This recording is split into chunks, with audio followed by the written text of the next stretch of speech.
Good evening. कैसे हो? सब ठीक है? वॉइस क्लियर है? हम डेवलपमेंट वाला चैप्टर कर रहे थे भाई। ठीक है। और इस चैप्टर की आज ये लास्ट क्लास है। लास्ट इसमें टॉपिक है। टॉपिक का नाम है सस्टेनेबिलिटी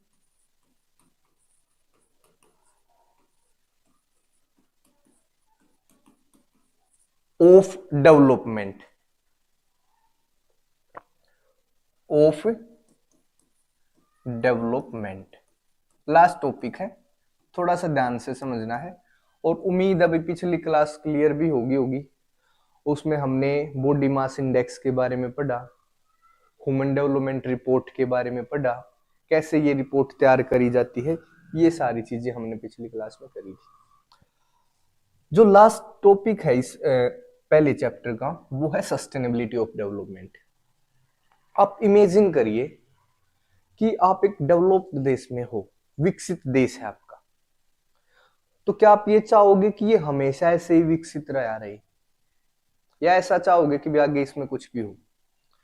कोई भी आदमी अपनी अगर अच्छी यथास्थिति है, अच्छी स्थिति है, तो उसको हमेशा कंटिन्यू रखना चाहिएगा। और अगर वो बुरी स्थिति में है तो उसको बदल के धीरे धीरे धीरे धीरे अच्छी स्थिति में जाना चाहिएगा। सस्टेनेबिलिटी का मतलब होता है इसको कायम रखना हमेशा के लिए। क्लियर है? इसको जो टेक्निकल इसकी डेफिनेशन है उसमें हम बाद में आएंगे। एक बार कुछ और टर्म हमें ध्यान रखनी है। जैसे एक वर्ड होता है रिसोर्स। ध्यान से समझना भाई। रिसोर्स का मतलब होता है संसाधन। हर उस चीज को रिसोर्स बोलेंगे जो हमारी ह्यूमन नीड्स को पूरा करती है, जो हमारे काम की है, जिसको हम यूज कर सकते हैं, जो हमारे जीवन को कहीं ना कहीं सार्थक बनाती है। अगर इसको हम डिवाइड करें, resource can be divided into two parts, renewable resources और नॉन रिन्यूएबल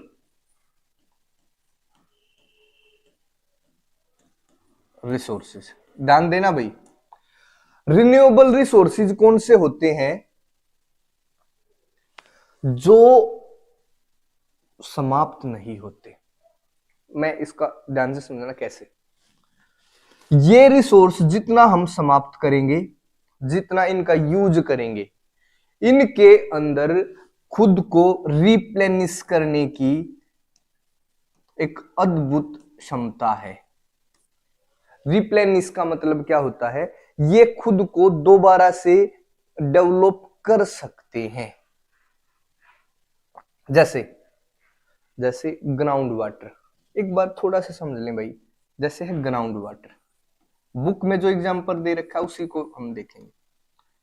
आप जमीन से पानी निकालते हो खेतों की सिंचाई के लिए, घर के यूज के लिए, बहुत सारे यूज के लिए। हम सारा पानी कहां से आता है? जमीन से। और फिर क्या होगा?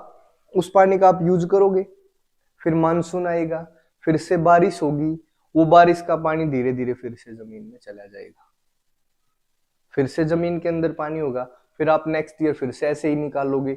इधर बारिश से वो धीरे धीरे धरती में चला जा रहा है, उधर आप यूज करते हो उसको बाहर निकाल रहे हो। ये जो बारिश वाला ये जो सर्कल है ना, ये ऐसे ही चलता रहा है हमेशा से। बट आज के दिन इन रिसोर्सेज का ओवर यूज हो रहा है। ओवर यूज का मतलब क्या होता है? जितनी जरूरत है उससे ज्यादा उपयोग। ओवर यूज की समस्या क्या है?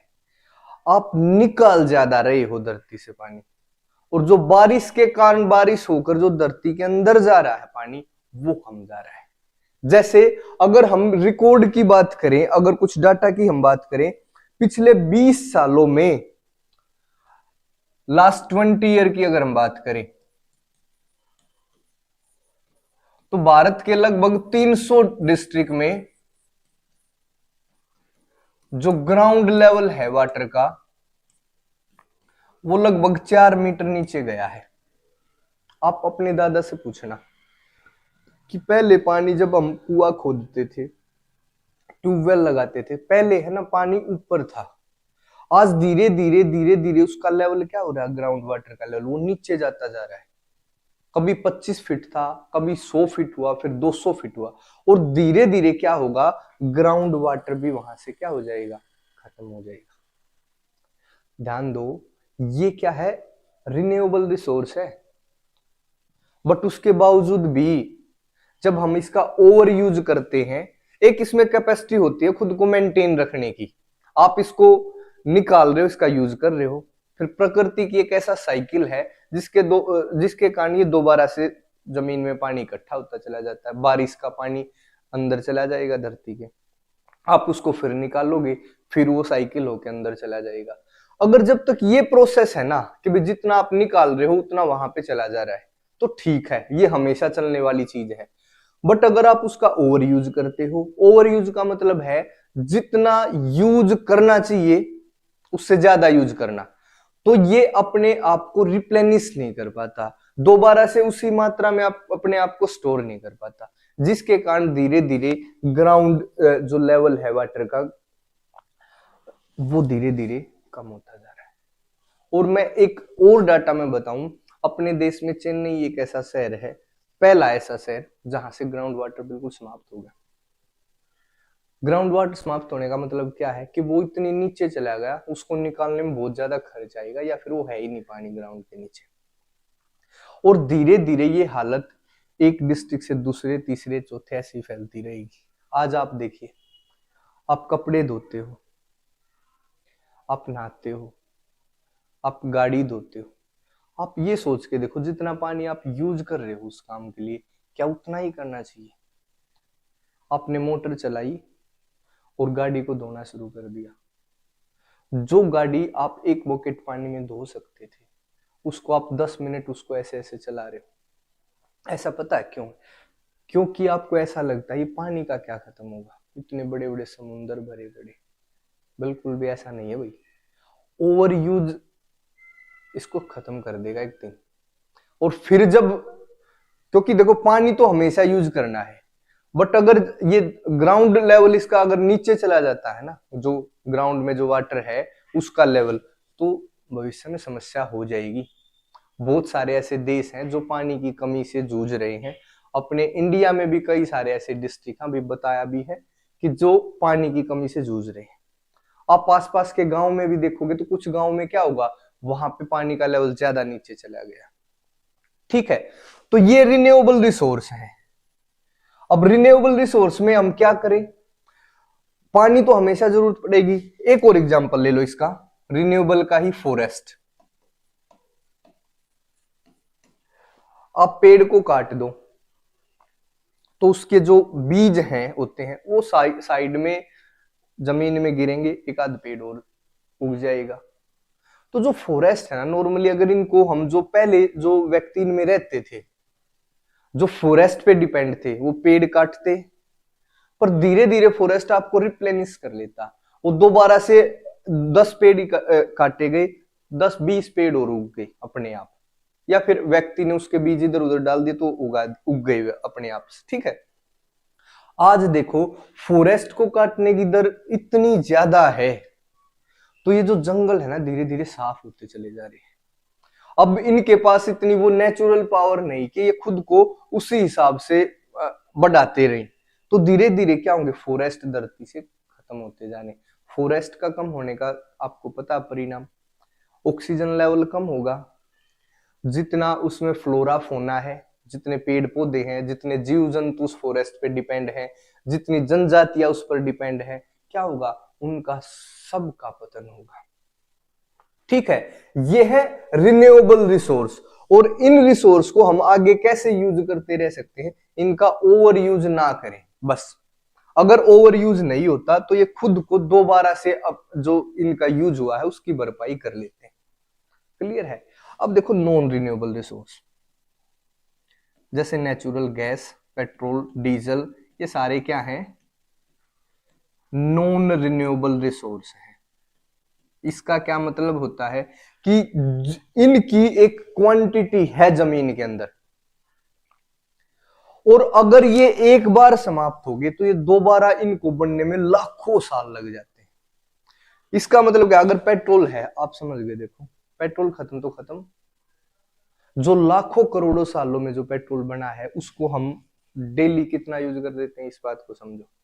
अगर इनको इसी स्पीड से हम उपभोग करते रहे, कंज्यूम करते रहे, तो एक समय ऐसा, वो समय दूर नहीं भाई, जब इनके जमीन के अंदर से बिल्कुल समाप्त हो जाएंगे। अगर ऐसा होता है तो इन रिसोर्सेज का क्या होगा फिर, बात समझ के देखो।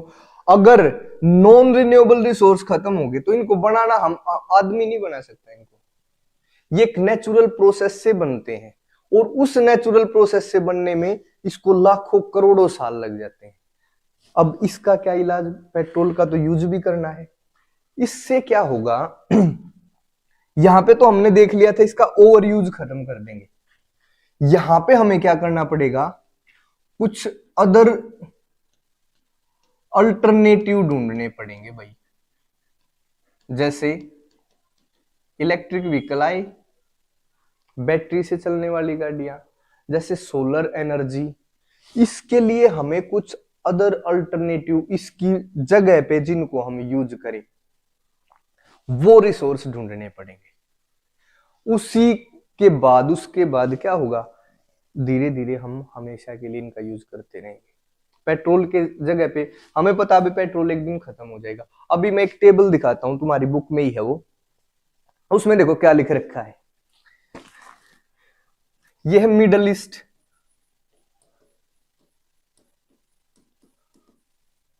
इसमें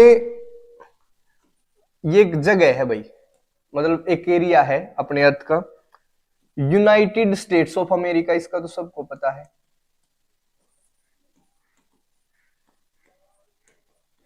और थर्ड है ये टोटल वर्ल्ड,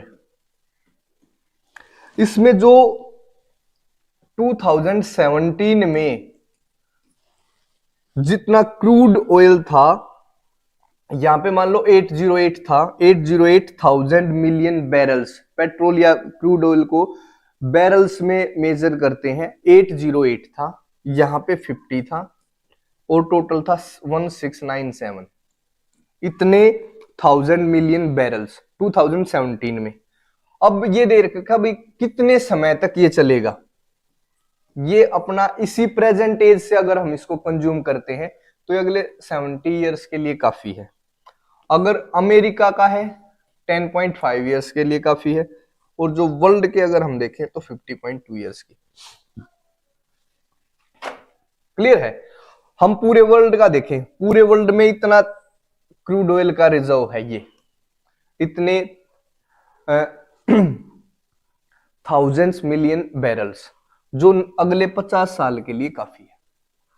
अगर हम जो प्रेजेंट जो स्पीड है जिससे इसको कंज्यूम कर रहे हैं, अगर इसी स्पीड से कंज्यूम करते रहे तो ये अगले 50 साल में खत्म हो जाएगा। फिर क्या करेंगे, फिर पेट्रोल है नहीं, डीजल है नहीं, नेचुरल गैस है नहीं, तो हम कैसे अपनी गाड़ियों को चलाएंगे, कैसे, देखो हर काम में ये जरूरी है क्योंकि ये सोर्स ऑफ एनर्जी है।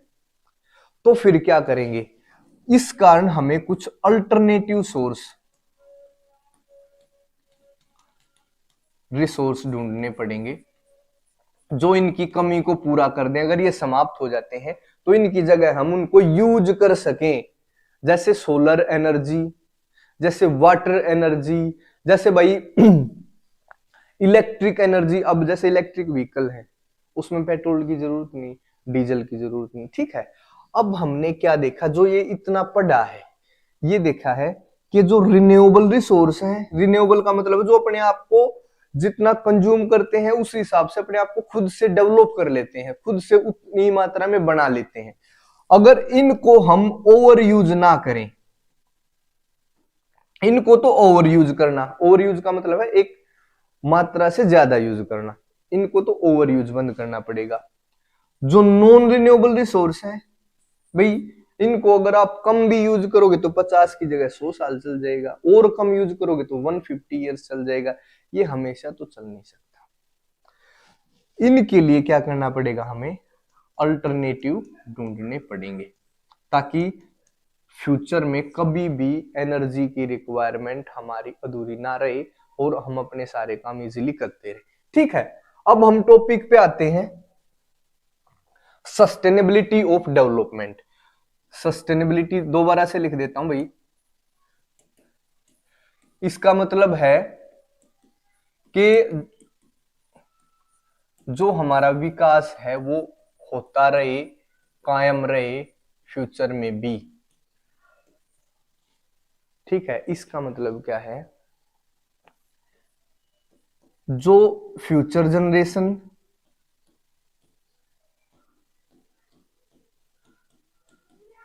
एक है हमारी प्रेजेंट जनरेशन,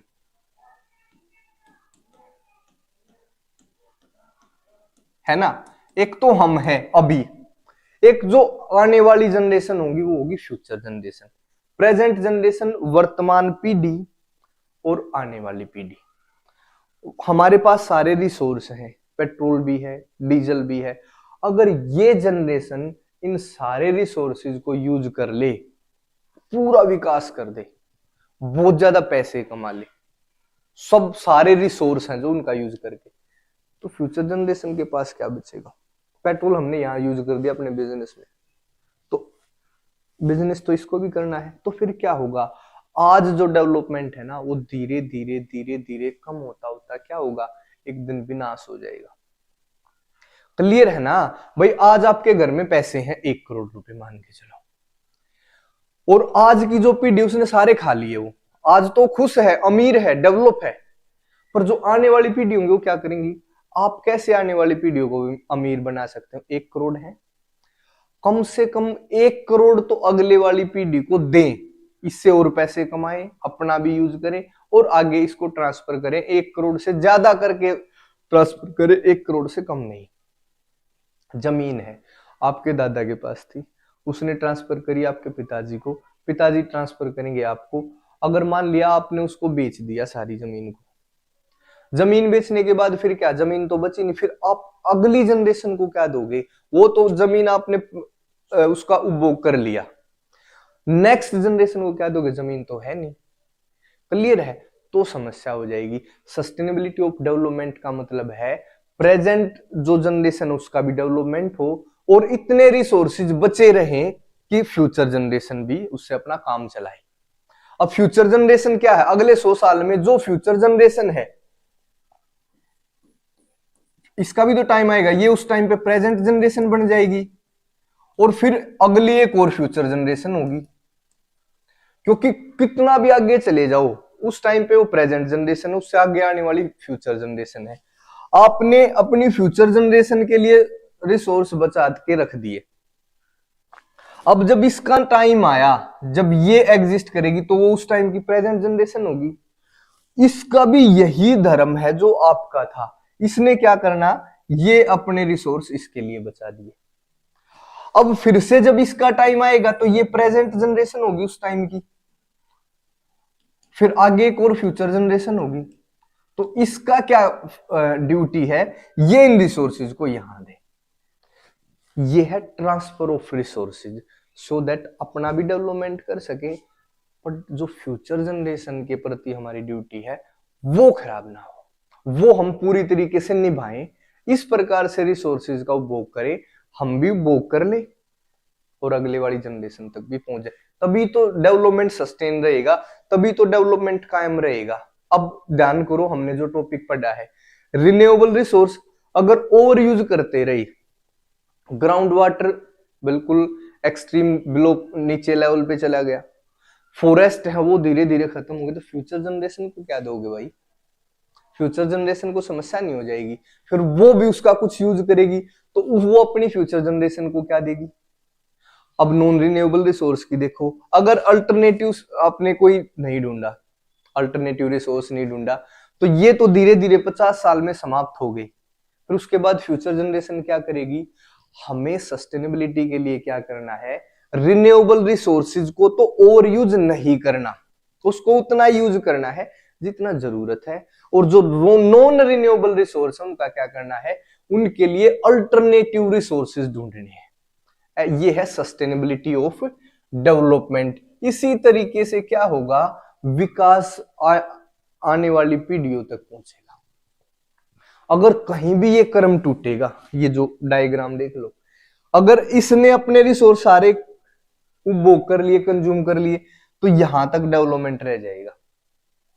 अगर यहां इसने उपभोग कर लिया, आगे कुछ नहीं दिया, तो यहां जहां पे ये क्रम टूट जाएगा ना, वहां से डेवलपमेंट का पतन होना शुरू हो जाएगा, डिस्ट्रक्शन होनी शुरू हो जाएगी। ठीक है, सस्टेनेबिलिटी ऑफ डेवलपमेंट पता चल गया। ये था आज का टॉपिक। क्लियर है? मेरे हिसाब से समझ में आया होगा। अभी लास्ट क्लास थी, अगर कहीं भी पिछली क्लासेस को एक बार आप देख लेना, अगर फिर भी दिक्कत हो तो कमेंट में बताएं। बार बार इसके नोट्स बना ले, देखिए वीडियो से नोट्स कैसे बनते हैं। ये लिख लिया आपने, मैं बोल भी तो रहा हूं, वीडियो को रोक के जो लाइन बोली है, क्योंकि जैसे हम ऑफलाइन पढ़ते हैं उसका एक नुकसान है, अगर मैं कोई लाइन बोल के आगे निकल गया तो आपको पता ही नहीं चलेगा पहली वाली लाइन क्या थी। यहाँ पे क्या फायदा है, आप वीडियो को रोक दोगे, थोड़ा बैक करोगे, उस लाइन को दोबारा सुन लोगे, फिर उसके नोट्स बना लो। यही नोट्स बनाने हैं, बाकी पीडीएफ भी मैं सेंड करता रहूंगा। और एक चीज और ध्यान रखा करो, जो भी देखता है उसको लाइक और कमेंट जरूर करा करो। इससे क्या होगा, हमें मोटिवेशन मिलती है नई क्लासेस बनाने के लिए। और अगर कोई आपके दोस्त हैं जो आपकी क्लास में है, तो उनको ये लिंक शेयर कर देना चाहिए, ये हमारी ड्यूटी है। देखो यहाँ पे यूट्यूब पे कोई फीस नहीं होती, फीस नहीं है ना, किसी ने कोई पैसा दिया है भाई, देखो मैं ओपनली बोल रहा हूँ, कोई भी कमेंट करके बता सकता भी हमने पैसे दिए, नहीं दिए, तो आपकी भी तो कुछ ड्यूटी बनती होगी, फ्री नहीं लेते कुछ भी। तो लाइक कर दिया, कमेंट कर दी, अगर कोई आपका फ्रेंड, कोई आपका भाई इसी क्लास में है, या फिर कोई भी आदमी जिसको ऐसे भी, तुम इस सब्जेक्ट की खासियत देखो, इसको 10th वाले भी पढ़ सकते हैं, इसको 12th वाले भी, यूपीएससी वाले भी, बड़े भी, बूढ़े भी, औरत भी, जवान भी, बच्चे भी, सब। क्योंकि क्या इन चीजों की जो अभी यहाँ पे एक्सप्लेन करी गई है, क्या सिर्फ 10th क्लास वालों को जरूरत है इस बात की? ये 10th पास करवाने के लिए नहीं है बेटा, ये जीवन बचाने के लिए है सारी चीजें। तो इसको कोई भी देख सकता है, आप अपने मम्मी पापा को भी रिकमेंड कर सकते हो। अगर ज्यादा पानी वेस्ट कर रहे हैं आपके मम्मी पापा आपके पड़ोस में, उसको भी बता दो कि सर देखो क्या बोल रहे हैं, ऐसे पानी को यूज नहीं करना। आप पानी की वैल्यू को नहीं समझ रहे, आप पानी को बचाइए। ठीक है, नमस्कार, थैंक यू, बाय।